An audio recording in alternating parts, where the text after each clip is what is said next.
আসসালামু আলাইকুম।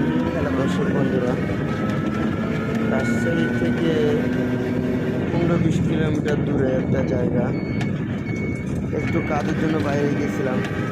তো রাস্তাটা আমার কাছে এমন দারুণ লেগেছে। গ্রামের রাস্তাটা এত সুন্দর তেলতেলে ছিল, আর দু সাইডে গাছ, তাল গাছ লাগানো, একদম মনোমুগ্ধকর একটা পরিবেশ। আর